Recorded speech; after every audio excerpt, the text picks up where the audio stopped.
মানুষের স্কুল ব্যাগে থাকে কলম পেন্সিল, আর আমার স্কুল ব্যাগে এগুলি বেশি থাকতো আর কি। যে কোনো কিছুর ভাঙাচোরা জিনিস, কোনো খেলনার মোটর, কোনো কিছু সুই, কোনো কিছুর তার, কোনো কিছুর লাইট, এরকম টাইপের বেশি জিনিস থাকতো আর কি।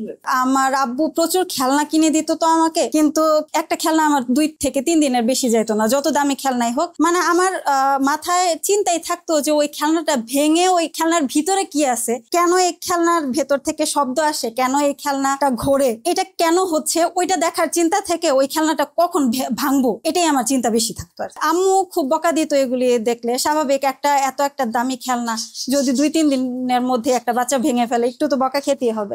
অনেক সময় এমনও দেখা গেছে, একদিনের ঘটনা বলি, ছোট্ট একটা জিনিস, যে আম্মু আব্বু বাইরে গেছে, মার্কেটে গেছে, আমাকে রেখে ওই দিনের ঘটনা ঘটাইছি আমি, কিন্তু 2-3 দিন পরে হঠাৎ করে আব্বু মাপার যে ফিতা, স্টিলের যে ফিতাটা থাকে, ওই ফিতা খুঁজতেছে, কিন্তু ফিতা খুঁজে পাচ্ছে না। তো তার 2-3 দিন পরে দেখে ওই ফিতা কুটি কুটি করে কেটে আমার ব্যাগে ভর্তি। মানে ওইটা দেখিস একটা করছি, করার জন্য ওইটা আমি কাটছি, তো মায়ের তো খাইছি। তো এরকম অনেক ঘটনাই আছে আর কি। স্কুল লাইফে তেমন ওরকম কিছু বানাইছি বলতে মনে পড়ে না, বানাই তো অনেক কিছু। হ্যাঁ, মনে পড়ার মতো একটা জিনিস আছে, আমি অনেক ছোট থাকতে, এই ধরেন 5 থেকে 6 বছর বয়স হবে এরকম, তো একটা নৌকা বানাইছিলাম, মাটি দিয়ে একটা নৌকা বানাইছিলাম, নৌকার মাঝি সহ, হ্যাঁ মাঝি এবং পাল সহ মাটি দিয়ে বানাইছিলাম। আর একটা পুতুল টেপা পুতুল কলসিনি। তো এই 2টা জিনিস আম্মু খুব পছন্দ করছিল, যে মানে 5-6 বছরের হিসাবে আসলে ওই 2টা জিনিস অনেক অন্যরকম ছিল। আমার মনে আছে ওই পুতুলটা, টেপা পুতুলটা যে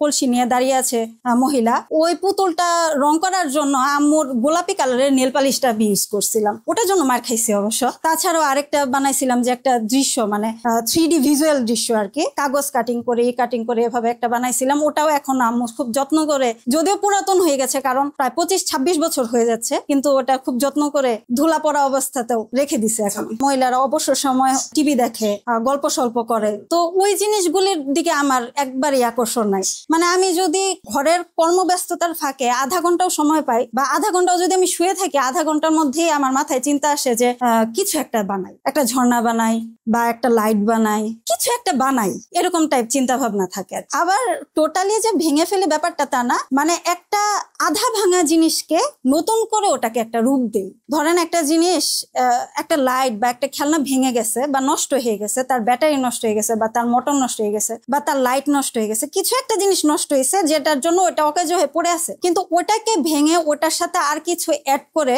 নতুন কি আরেকটা রূপ দেওয়া যায়, এই জিনিসটা মূলত চেষ্টা করি। এমনকি আমার হাত থেকে মনে হয় জুতার উপরে যে স্টোন থাকে, এটাও মনে হয় রেহাই পায় না। এই পর্যন্ত বানানো বলতে আসলে তো এগুলি গুনে গুনে বলা তো অসম্ভব। তবে আমার ঘরে ডেকোরেশনে যদি 10টা জিনিস থাকে, সেই 10টা জিনিসের মধ্যে 8টাই দেখা যাবে হয়তো বা আমার নিজের হাতে বানানো। সেটা হতে পারে দরজার উপরের ঝুলনি, হতে পারে দেয়ালের কোনো কিছু, হতে পারে ঝর্ণা। ইভেন আমার ঘরে এই জিনিসগুলো অনেকে যখন দেখছে, তখন আমার সামনে বলছে যে এগুলি তো ইউটিউবে অনেক দেখি, অনেকেই বানায়, এগুলি তো অনেক সোজা। কিন্তু তখন আমি জানি না যে এগুলি যে ইউটিউবে বানায়। সত্যি কথা যেটা, এটা বানানো এতটাই টাফ, বিকজ আপনার পানিরও যে একটা মাপ আছে, এটা কেউ না বানাইলে বিশ্বাস করবে না। মানে এই পানি বা ইলেকট্রিকের যে কম বেশির যে একটা বিষয়টা এমন আছে, যে আপনার ইলেকট্রিসিটির যদি একটু পাওয়ার বেশি হয়, আপনার সারা ঘর পানি ছিটে যায়, আবার একটু কম হলে পানি আস্তে আস্তে পড়ে। ছোট থেকেই প্রত্যেকের একটা অ্যাম্বিশন থাকে যে আমি বড় হয়ে এটা হবো ওটা হবো, বাট কখনোই আমার চাকরি করার উদ্দেশ্য ছিল মানে চাকরি আমি কোনোভাবে পছন্দ করি না। আমার ইচ্ছা ছিল যে আমি বড় হয়ে একজন ব্যবসায়ী হব, কিন্তু আমার বাসা থেকে এটা কখনোই সাপোর্ট করতো না। মানে বাসা থেকে নর্মালি সাধারণ জনগণ হিসেবে মাইন্ড যেরকম, যে না পড়াশোনা করবে, শিক্ষিত হবে, একটা ভালো চাকরি করবে, এরকম টাইপ। তো এই কাজগুলি আমি সবসময় করতাম। অবসর সময় বলতে সারাদিনে তো অবসর সময় আসলে হয় না, আমার অবসর সময় করে উঠতে পারি না। রাতের দিকে আমি এই কাজগুলি করতাম। যখন 11টা-12টার পরে হাজবেন্ড মেয়ে ঘুমিয়ে যেত, তখন দেখা গেছে যে আস্তে করে আমি উঠে দরজাটা লাগাই আমি আমার মতো হয়তোবা কিছু একটা বানাইতেছি, কাজ করতেছি।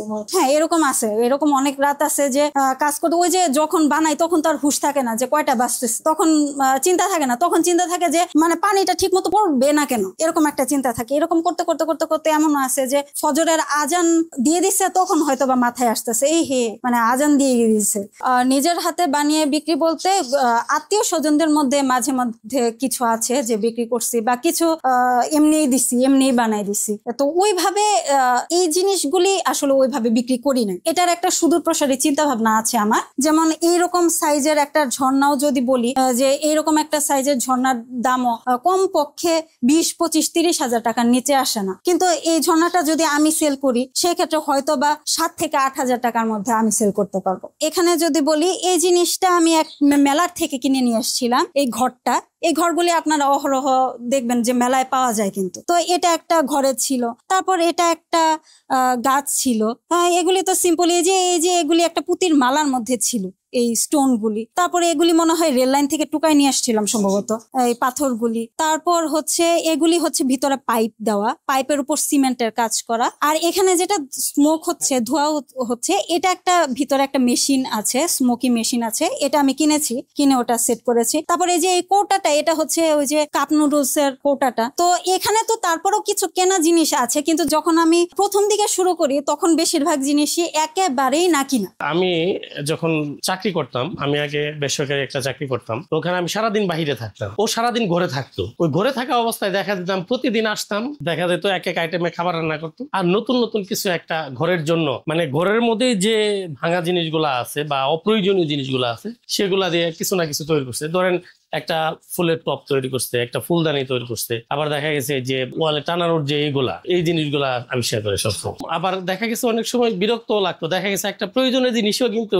তার চিন্তা আসছে এটা থেকে এটা তৈরি করবে, সে এটা ভেঙে ওইটা তৈরি করে ফেলছে। কিন্তু আবার আমি চিন্তা করছি যে না, একটা কিছু করতে গেলে একটা ক্ষতি করতে হবে। তো দেখা যাচ্ছে এটা থেকে যদি এখানে ভালো কিছু হয়, তো এই চিন্তা করে ওকে আমি সাপোর্ট দিছি যে না, তুমি করো, এটা করে যাও।